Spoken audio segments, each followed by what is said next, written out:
Hello everyone, welcome. I'm Hannah Miller, political correspondent at ITV Granada, and I'd like to thank you all, first of all, for joining us at this Transport for the North conference, which I think it's fair to say will be rather different to the last one. With that in mind, I'm going to run through a few technical things first. This is a new platform, for me at least, called Brella. If you want to get involved, you should find your control panel along the left-hand side of the platform. And there is also a tab handily titled More. That's where you can find information about how to use the platform. You can try sending your technical questions to me, but I can't guarantee that I will be able to answer them. Now, this might be virtual, but everyone hopes that there will be plenty of opportunities to ask questions. You should be able to see a live chat. Use that to comment on the live stream sessions today and to interact with our speakers. I'll be picking out some of the questions to put to the panel a little later this afternoon. We'll try to get through as many as we can. So onto the substance. This year has brought, we all know, plenty of challenges for the North. The way COVID has played out has highlighted the difference between how people live their lives both within the North and across the whole of the country. Those challenges, of course, are going to remain in the coming months, but today we're going to try to focus on how to move forward. Build back better being the phrase that's often used by the government and by leaders here in the North of England. We'll be joined by those northern leaders, government ministers, industry experts, all discussing what role transport investment has to play in the recovery from COVID-19. From big projects like Northern Powerhouse Rail to smaller scale investment, for example, in cycle lanes that can make a big difference to how people live their lives. And there are also sessions about devolution and the much maligned north-south divide as well. Now, levelling up is a phrase that is still being used despite everything that has happened this year, but it has been criticised for a lack of definition. It seems to encompass everything from transport to deprivation, housing, education and skills. And it can be hard to know at the moment what exactly success would look like. So today we're going to be joined by plenty of people who can set out what they would like to see achieved. We'll be hearing in the next few minutes from John Cridland, Andrew Stephenson, Andy Burnham and Sarah Longlands. And throughout today you'll be able to hear from Metro mayors from the North West, Yorkshire and the North East, and people like Lord Heseltine as well. The hashtag for today is TFN20. I think it's time to just about get started with John Cridland, the chairman of Transport for the North, which aims to improve connectivity across the whole of the North of England. He's also chair of the Home Group, a national housing association providing supported housing and building homes. He's pro-chancellor of Brunel University, president of the Northern Transport Acceleration Council and a board member of Ofsted. He was Director General of the CBI from 2011 to 2015, leading its campaigns on infrastructure, school education, medium-sized businesses and climate change. With no further ado, John, over to you. Well, thank you very much, Hannah, and welcome everybody to this really important and timely conference. Ambition is enthusiasm with a purpose, so said the American columnist Frank Tiger. And for me, the Northern Powerhouse is about giving Northerners better opportunities to achieve their ambitions. That's a tough gig in a terrible year like 2020, but from an economic point of view and TFN's point of view, it still comes back to better, higher paying jobs. And better connectivity is one of the means of helping Northerners achieve those ambitions and close that £5,000 a year gap that Northerners face compared to the incomes of the rest of the country. And that's because, in part, the North is poorly connected, especially on an east-west basis, which means our economic assets aren't well connected, and that's where productivity is lost. So for me, it's vital that Transport for the North is a principal pillar of the Northern Powerhouse, promoting both short-term transport improvements and getting action now on a long-term plan for economic growth. Running rail services for essential workers during the lockdown one day, and producing a plan for a Hull and Newcastle across the Liverpool Railway on the other, a 20-30-year plan, which would mean that 10 million Northerners would be able to connect with any 4 northern cities in 90 minutes by rail 10 million as against 2 million today. That's transformation. From a standing start 5 years ago, TfN produced an economic plan in 2016, became the only statutory regional transport authority in 2018, produced a Bible, a transport Bible for the next 6 parliaments with our strategic transport plan in 2019, and he's just about to submit those plans for Northern Powerhouse Rail, our Arrowhead project, but only one of the projects we're working on, as well as trying to help with the pandemic crisis, as we did with the timetable debacle back in 2018. We've achieved this through a public-private partnership of civic and business leaders covering the whole of the North and wearing a pan-Northern hat, working in partnership with central government. Now, the pandemic will change how and why Northerners travel. We don't yet know how that will settle down, but I'm confident of one thing: Northerners post-pandemic will still travel, albeit in different ways. So it makes the fiscal environment tighter, tougher, but it doesn't remove the need for transport investment in order to achieve an economic and social recovery. So for me, 2021 will be a year of vital decisions for the Northern Powerhouse.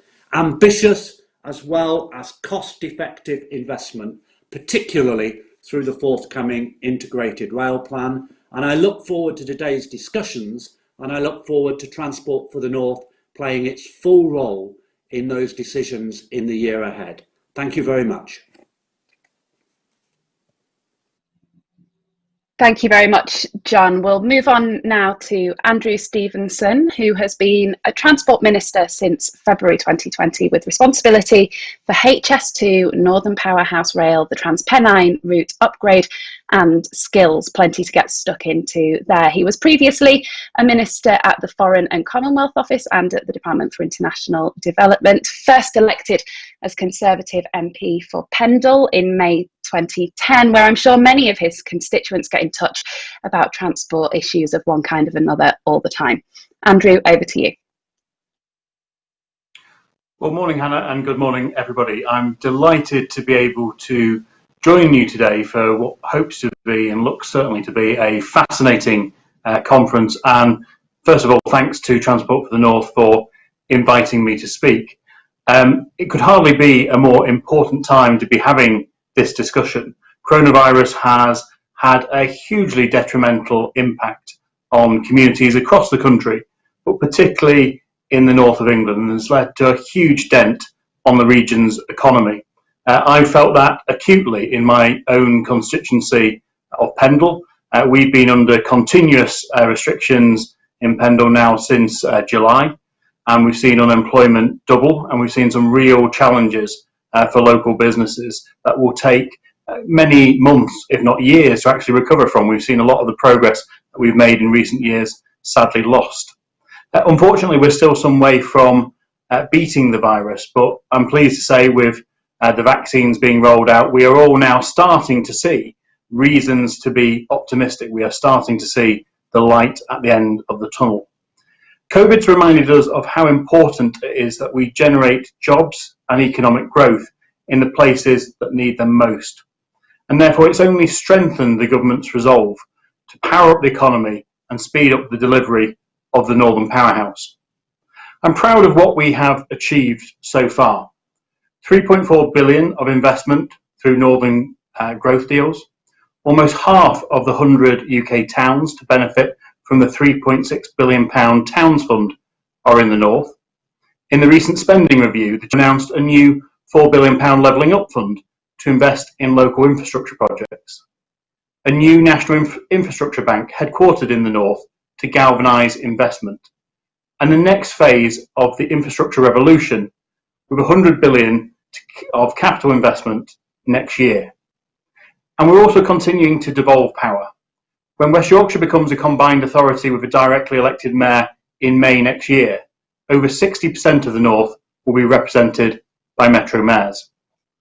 Of course, better transport and connectivity across the north are essential if we're going to tackle prosperity divide, strengthening links across and within the region, but also enhancing national links to and from the north.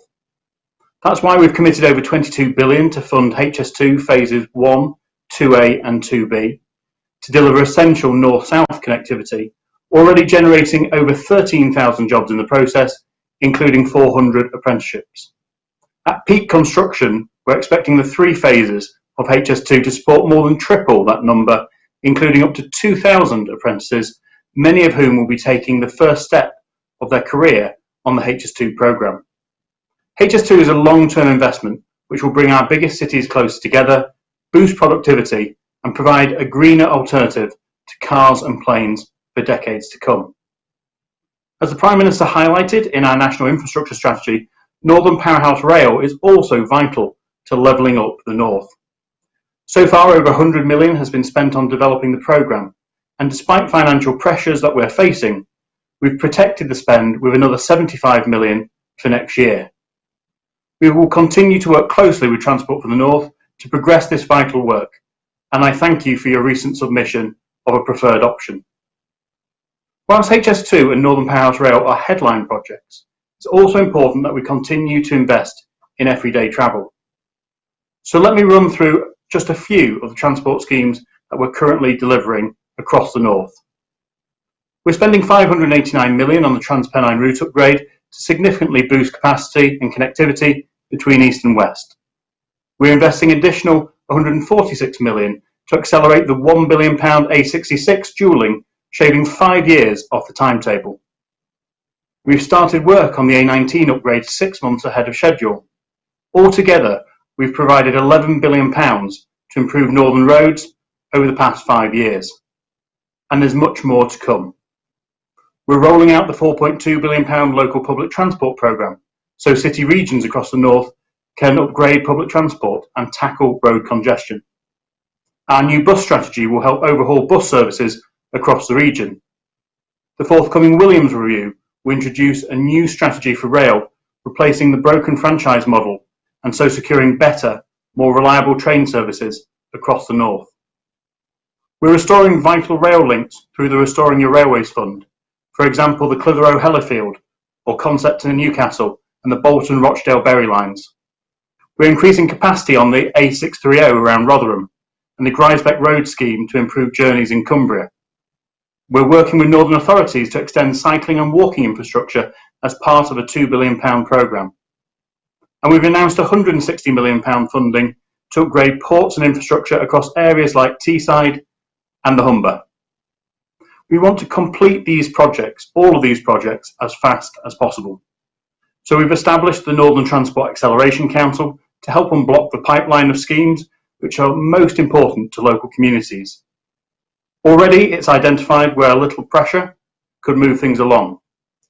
So we're now looking closely at a range of schemes spanning the north from Chester to Chesterley Street to find out where progress can be made. We've made great strides in the past 5 years, but it is vital that we keep up the pace. That also means developing the transport industry in the north, particularly in emerging technologies. The Prime Minister has recently set out his 10-point strategy for a greener Britain, a strategy to accelerate our path to net zero. This includes a £1 billion investment in carbon capture and storage, generating as many as 50,000 jobs by 2030, bringing huge benefits to the north of England. We've also chosen Tees Valley to become a trailblazer for hydrogen transport, paving the way for a new generation of hydrogen buses, trucks, trains, planes and ships. Now, I know that there's a great list of speakers today, so let me finish with this. It's been one of the most difficult years in living memory, and all the more for communities across the north. But as we get a grip on the virus, the battle to rebuild from COVID will be our biggest priority for 2021. To get the economy moving across the north again, we must get transport moving too. A modern road and rail system that binds businesses, markets and supply chains together, that links people with jobs and that spreads opportunity. That is our commitment, and we will work hand in hand with Transport for the North to ensure that happens. Thank you very much. Thank you very much, Andrew. We'll move on to Andy Burnham, who was elected as Mayor of Greater Manchester in May 2017. He's responsible for shaping the future of the city region on transport. His priorities include tackling congestion, reforming bus services, investing in cycling and walking infrastructure, and of course working with Transport for the North to improve rail services across the whole of the north of England. His other priorities include ending rough sleeping and improving the green investment in Greater Manchester. Andy has also served in government, including as Health Secretary, a role that has been particularly relevant, of course, this year. Andy, over to you. Thanks very much indeed, Hannah. Good morning, everybody. I'm really pleased to be taking part in this event today because we need to keep building the profile of transport for the North and, of course, transport in the North. It's great to follow the Minister. I agree with everything the Minister said.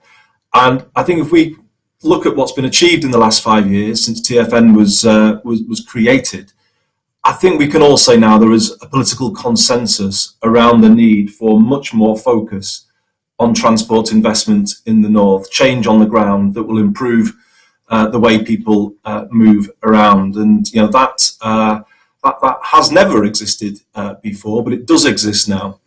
And the issue is, can we turn the challenges of this year, because obviously it has been difficult for everybody, can we seize the opportunity that opens up in 2021 to accelerate the reform of the transport system? And that's certainly something I wanted to talk about today. But just to recap on some of the changes that have happened over the 5 years since Transport for the North came into being, I certainly believe it's given us a much stronger voice. And as John Cridland was saying, particularly during the timetable fiasco, the North was heard in a way that perhaps it wouldn't have been in times before TFN existed. We were able to speak with one voice and bring some clarity to a very confusing situation. But then beyond that, we look at more recent developments, and mention was made by the Minister and by John of the recent decision from the members of Transport for the North to agree a preferred network for Northern Powerhouse Rail. And I think this, beyond the strengthening of the voice, I think this shows a maturity now within the north of England around being able to compromise, prioritise, and in the end come together to agree a coherent plan. And that just simply wouldn't be possible without TFN. It's a huge achievement, and I think it shows the commitment of northern leaders to work together, to give and take, but to come up with a plan that will set the North in a good position for the rest of this century. And we await, of course, the conclusions of the National Infrastructure Commission and the Integrated Rail Plan with regard to HS2 and its interface with Northern Powerhouse Rail. I hope we can get all of those decisions right. We would say go for the ambitious option. The whole Northern Powerhouse concept was built on ambition for the North. Let's not repeat the mistakes of the past where we built everything on the surface. We've built it maybe too cheaply. The North needs long-term investment that will build the economy here for the rest of this century. And I think the time has come to think big rather than to think about cost cutting to fit certain envelopes. But that's a debate that will continue. The main point I wanted to make today is, I think once we settle these big questions about intercity travel across the North, we really do need to move our focus to intra-city, getting functioning transport systems within the city regions. And it is wonderful to see West Yorkshire coming forward with a mayoral election. That will only strengthen collaboration along that M62 corridor with regard to improving transport. But I think we need to get into the bread and butter issues of travelling around these great city regions of the North, because let's be honest, they're nowhere near where we need to be. And we also have to reflect on the fact that this year has set us back somewhat, given that Transport Focus found recently that there is an issue now with people having the confidence to use public transport. 60% of people saying that they have doubts about whether it's safe to use. We have to build back that confidence together in the new year. But what I would say to the government is, let's make levelling up now really mean something to people on the ground. Let's get the delivery happening in the space of a small number of years, rather than just promising things that are 10 or 20 or 30 years away. And with that in mind, I'm calling on the government to support Greater Manchester's plan for our network, which is a London-style integrated public transport system across the city region. I was very encouraged in the recent spending review that the government accepted the recommendation from the National Infrastructure Commission for devolved capital settlements for city regions, for mayoral combined authorities. The opportunity that I alluded to at the start is, of course, that the government has more funding in transport outside of London than it's ever had before, including revenue support. So this is why we have an opportunity to reshape the transport system coming out of COVID.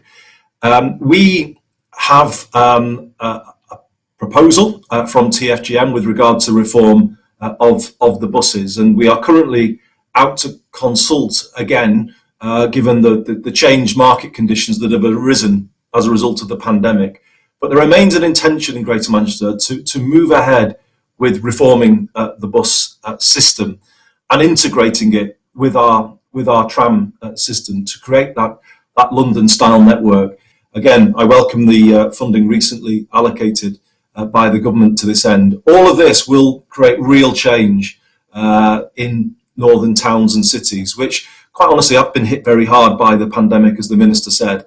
And we'll need some hope in the new year that we are genuinely building back better. So I suppose to conclude, Hannah, Greater Manchester has got the plans. We've done the thinking. We've looked in detail at bus reform. We've finished the consultation on clean air. We have plans for the largest segregated cycling and walking network in the country, as developed by our Commissioner, Chris Boardman, and his team. We have a commitment to make Greater Manchester zero carbon by 2038. What I would say to the government is, you could put all of that in the spotlight at the COP26 in Glasgow next year.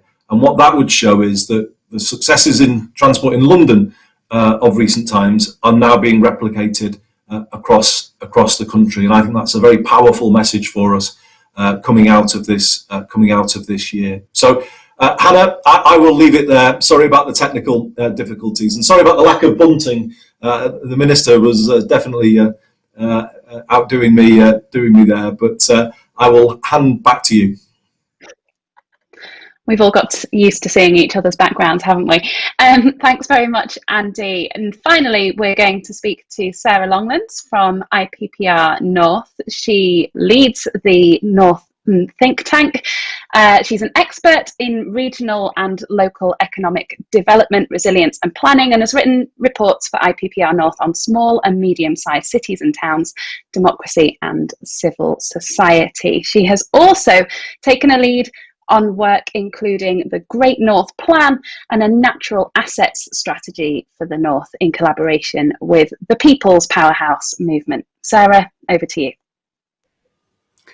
Thank you, Hannah, and thanks for the invitation to come along this morning. It's great to be here. IPPR North have long been a supporter of Transport for the North, and we believe that it is a real force for good in terms of helping to bring stakeholders and people from across the North together to explore how we can build a better region for the future. And of course, that has never been more important than as we start to move towards a recovery from the COVID-19 pandemic.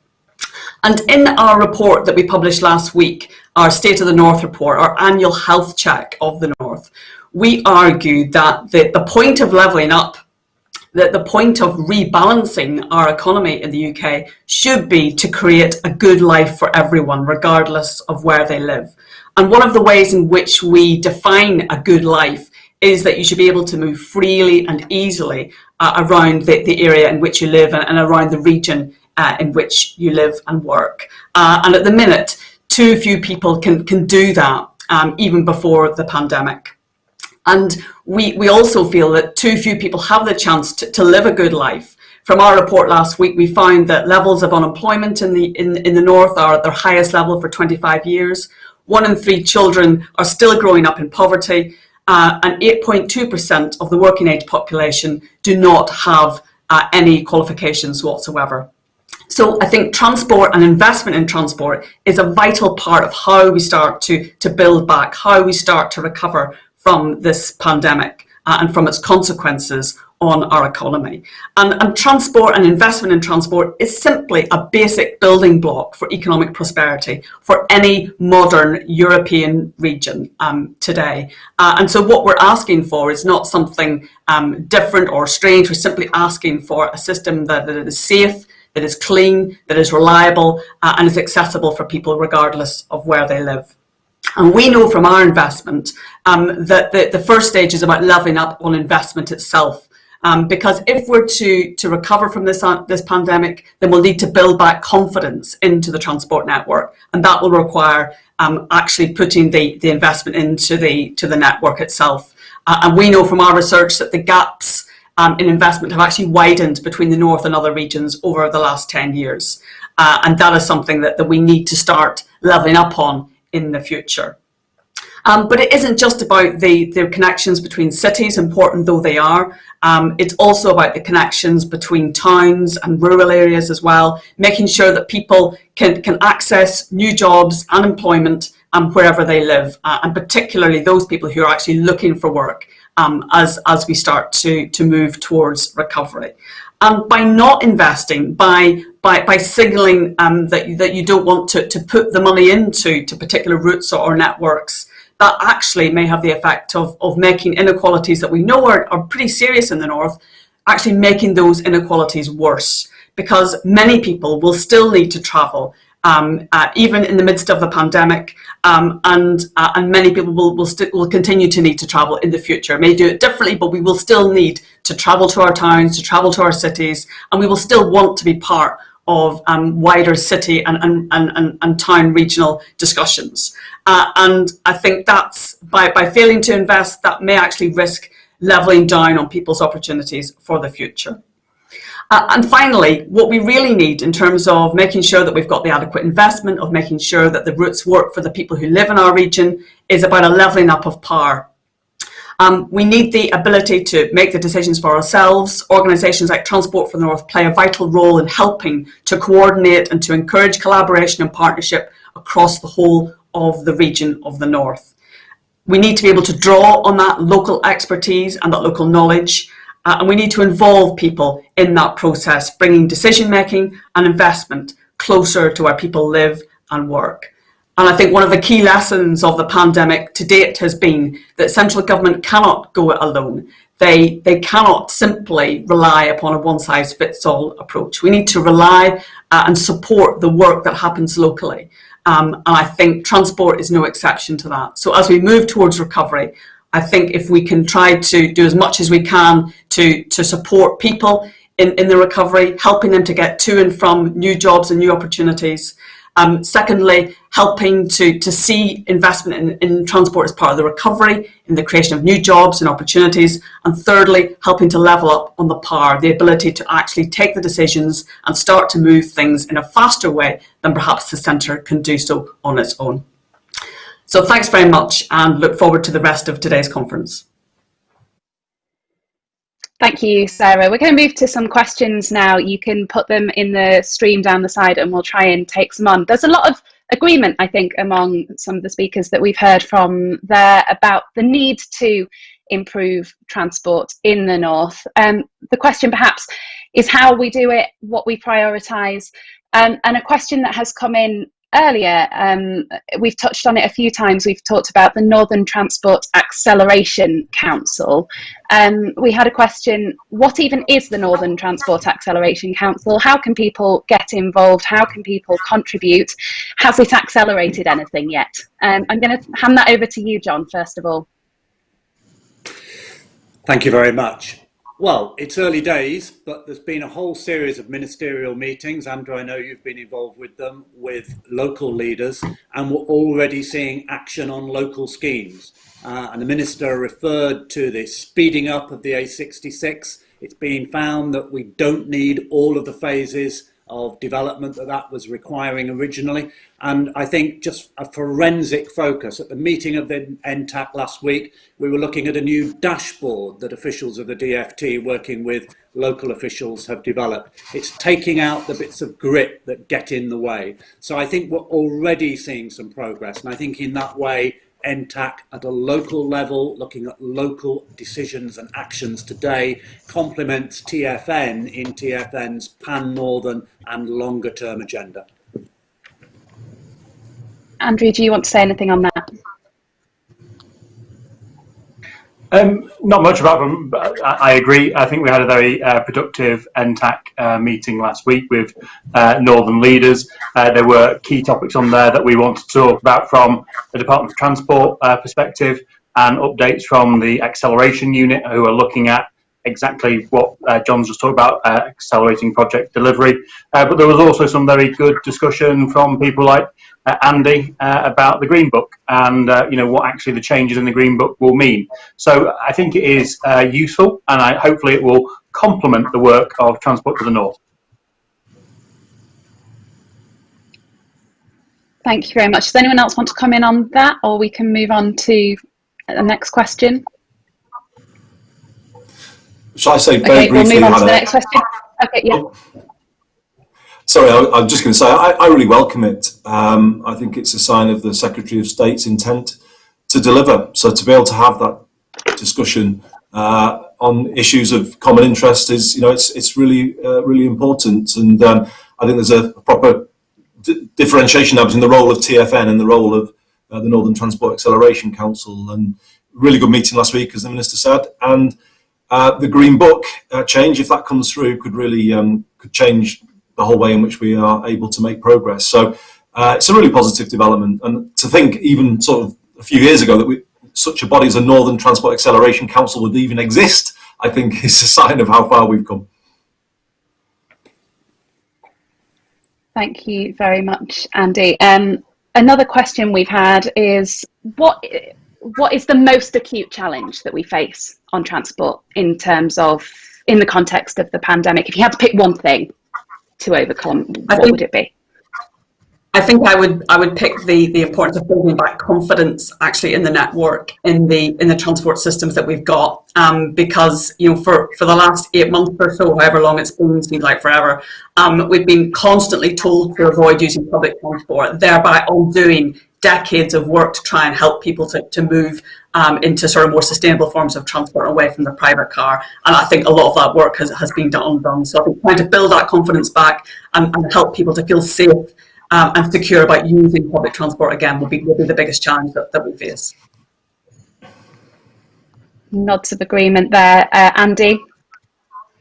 Yes, absolutely. I would have said the same thing as Sarah, but then linked to confidence is financing. Hate to raise it, but it's true.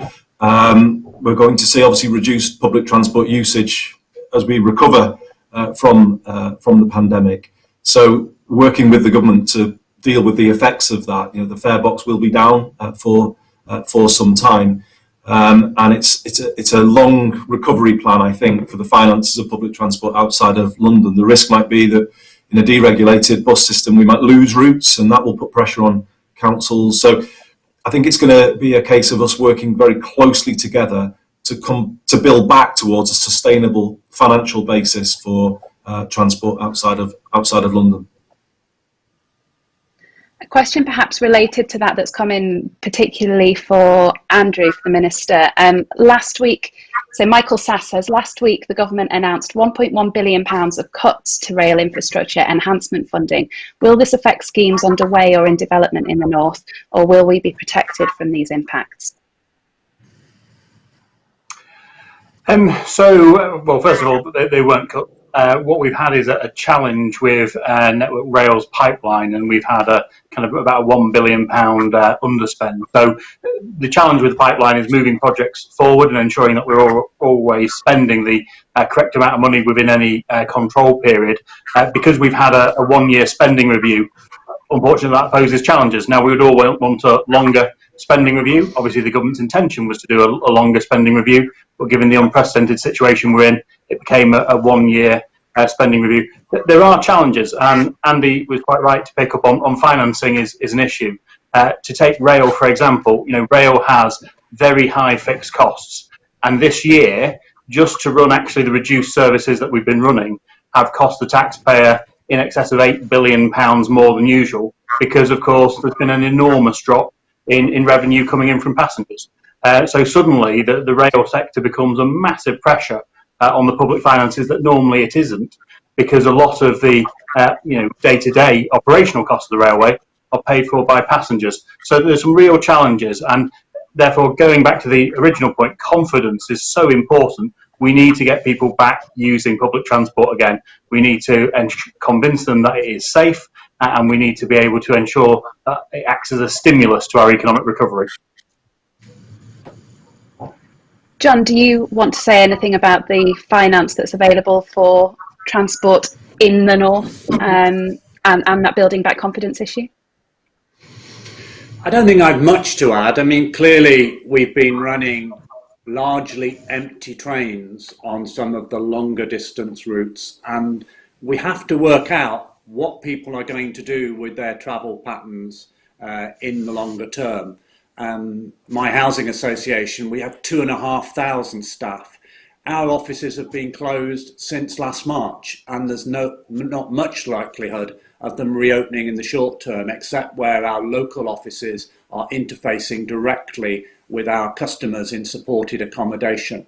So there's undoubtedly going to be a very different form of travel, and that will change quite a lot of the modelling, whether it's in city regions or in Transport for the North on a pan-northern basis of transport demand. But as I mentioned in my opening comments, I'm absolutely convinced, both for business and for work and for leisure and, as Sarah said, quality of life, people will continue travelling. They'll just travel in different ways. Perhaps we'll see a pattern of smarter travel, and therefore ensuring that the financing continues to be available to make that travel possible by ensuring the connectivity that is there is of vital importance. And if we just think about those essential workers who've kept the country going in the health service and in local authority jobs and in education during the pandemic, people working in retail, for example, as well, those people have no choice but to travel. Otherwise, we can't access our essential services. And whether it's Leeds or Manchester or anywhere in the north, they're often using bus services, tram services, which at peak times are bound to be busy. So the case for investment will shift a bit, but I think it will continue to be absolutely vital. And as Andy said in his comments, we need to be ambitious.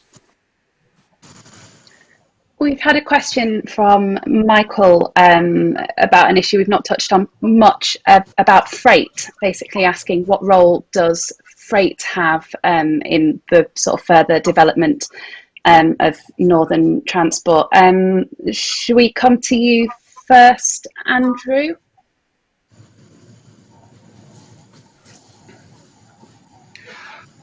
Yeah, so actually freight is really, really important. And one thing that I found exceedingly encouraging is in all my phone calls with northern leaders ahead of NTAC meetings and other meetings, freight constantly is raised. So the freight industry needn't worry that their concerns are very much on the agenda, constantly raised by northern leaders. There is clearly an aspiration from TfN and others that we ensure things like the Transpennine route upgrade has good clearances for freight, and we always bear in mind freight as a really important aspect of the network, not just passengers, but looking at, and particularly in the light of us leaving the European Union, again, enabling ports, the Port of Liverpool and others, to be able to take even more goods than they do at the moment. That is so important. So, the message from the freight industry is being heard clearly by government. Sarah, you nodded when I mentioned that question. Yeah, we a few years ago we wrote a report about northern ports and their importance for the North economy, and freight is absolutely vital to helping our ports to really punch above their weight on a global market, and particularly so given the context of Brexit. And I guess freight is a reason why we've been still able to function as a society, because they have been the people carrying the goods around, just not the north, but the whole of the UK. So I think it's that TransPennine route is absolutely vital in terms of getting the investment so that we can move freight in a really efficient way across the region. And I think particularly as we move towards Brexit, making sure the investments there to enable those ports and the networks between them to operate at full capacity and with maximum efficiency is going to be really important for our recovery. Thank you very much, all of you, for coming along. I think we are just about out of time, but there's lots of issues there, lots of questions as well that have come in about walking and cycling, which I think will be addressed later on in the day, hopefully. To everyone watching, thank you for sending in your questions. Thank you for bearing with us as we've worked through those few technical issues. You get 5 minutes now before you navigate to the next sessions. There are 3 to choose from, where you'll be let in on a first come, first serve basis. The choices are putting passengers in the north first, how to build a high-speed north, and decarbonisation in the north. So if you head to the schedule tab, you should be able to choose one and then join the Zoom meeting there. At lunchtime, there will also be a live podcast recording on here. With that, I wish you all a good rest of the conference, and thank you very much for joining us this morning.